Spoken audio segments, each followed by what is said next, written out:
Hello, yes, holiday season is here, and I know if there's anytime parents want to run away, it's holiday season because your children are fully at home, they're on break, and you have them all around you and in your faces.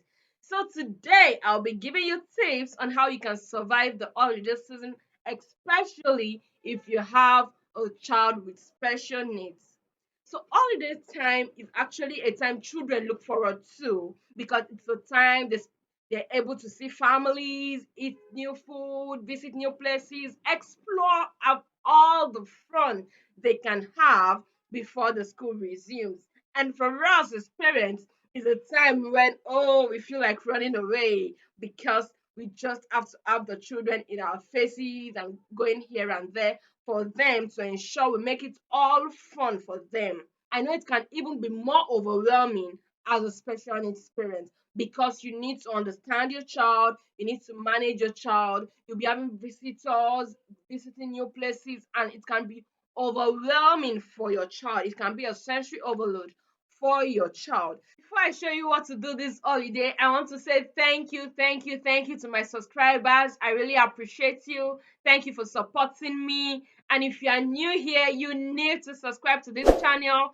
Click the notification button to get update for a new post because here you will be getting tips on how to work with your children and mental health tips.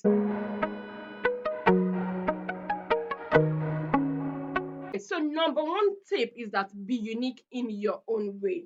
And when I say be unique in your own way, what do I mean by that? What I mean by be unique in your own way is that be yourself. Don't feel guilty for who you are. What Do what works for your family, right? Do what works for you as a person. Do what works for your child. Do what works for every member of your family. And by that, I mean that it doesn't have to be that you are visiting families and friends every weekend or you're attending every event that comes up because you know that that might be overwhelming for your child. Do you get it? So if what works for you and your family is that probably you visit just one event or you visit just one family member before the end of the holiday, that's fine. You don't have to attend every occasion. You don't have to honor every invitation. You have to do what works best for you and your family. So don't feel guilty. Don't start apologizing to people. Oh, I'm sorry, I can't come. You know this, you know that. My child. No, be you and be comfortable in your skin. So you shouldn't feel guilty about it. You shouldn't feel bad about it. That is who you are. Do you understand? Number two, you need to have this mantra: self first is not selfishness. I mean, that's one of my mantras. Self first is not selfishness. You can't afford to be a man pleaser, especially if you are parenting a special needs child. Do you know why? Because people would want you to bend to what suits them, and that might be contrary to what would help your child. Do you understand?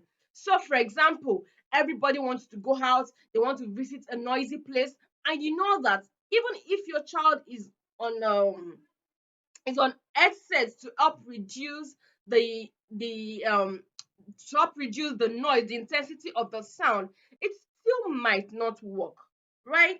And they might not even know how to help your child, or they might not understand what he or she is going through because they are not in your shoes. Do you understand? They are not in your shoes, so they might not understand what you are going through. They might not understand what you are experiencing. Number three, bring activities. So when you are going for an event, if eventually you get to honor an invitation, you need to go with activities that will work for your child. Probably you're spending some time over at grandma's place, or you're going for an event that you'll be coming back before the end of the day. You need to go with activities. The activities might be toys that your child needs, especially if your child is sensorial. You need to bring toys, sensorial toys that would help your child. Do you understand? Food. Now, visiting a new place or visiting grandma or any other person or an event, you might get to meet food that your child is not comfortable with. So you need to take things that would make your child's life easy. It might be food, it might be toys, it might be clothing. You know, some children they don't like clingy clothes. They want something that is free. They don't want shoes that have rope. They want maybe slip on. They can be free in something they can easily take their legs off and put on when it's time to stand up and walk. Do you understand? So whatever it is, make it comfortable for your child. So bring in activities that would make your child feel very comfortable. Another thing you need to know is you need to know the itinerary for each day. For example, if you have different events or activities that is lined up for the holiday, you need to know the itinerary before that day so that you can make your child mentally prepared for it. That means you need to have a conversation with your child, in fact with all your children, so that it's not like just that child. Let the other children, if you have more than one child, let all your children be there while you're having that conversation. So you need to explain, we are going to grandma's place tomorrow.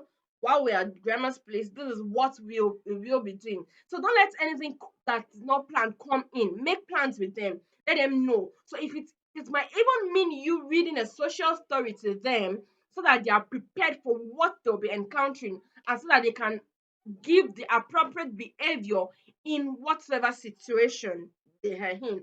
And if you've actually prepared them for it and given them the expectation of the expected behavior for every situation, when that event is unfolding, if you need to remind them of the expected behavior, it makes it easy for them.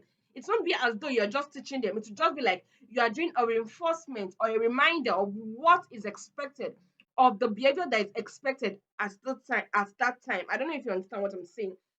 So what I'm saying is that if you are going for an event, probably you're going for a picnic, you're going to a park, you're going to something, you tell your child, okay, we are going to so place.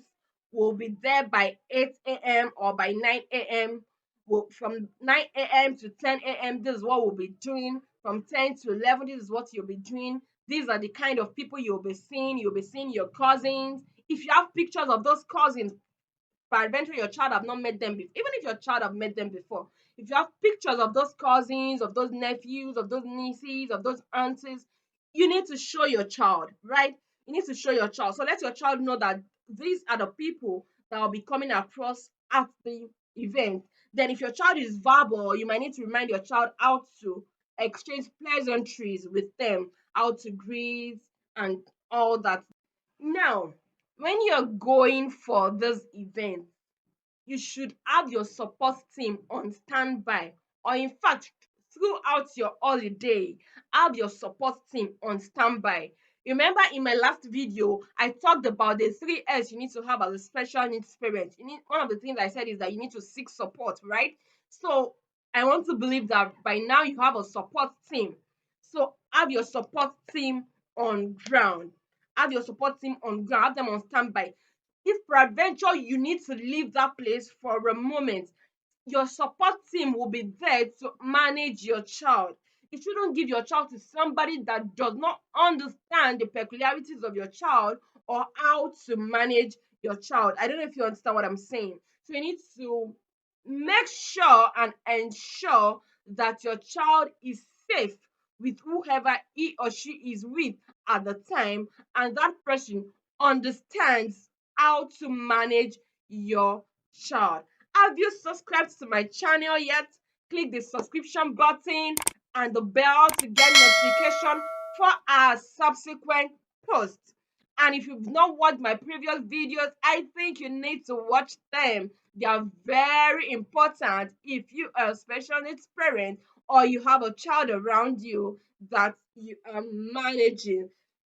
Now to the last point that I have for you today. You need to have a routine. Let your routine be flexible because it's holiday, but then you need to have a routine for every day of the holiday so that your child knows what is expected per time. So when children have routine, it helps them to know the expected behavior, it helps them to act coordinately, it helps them to calm, it prepares their mind, it makes the environment structured so nothing just jumps at them.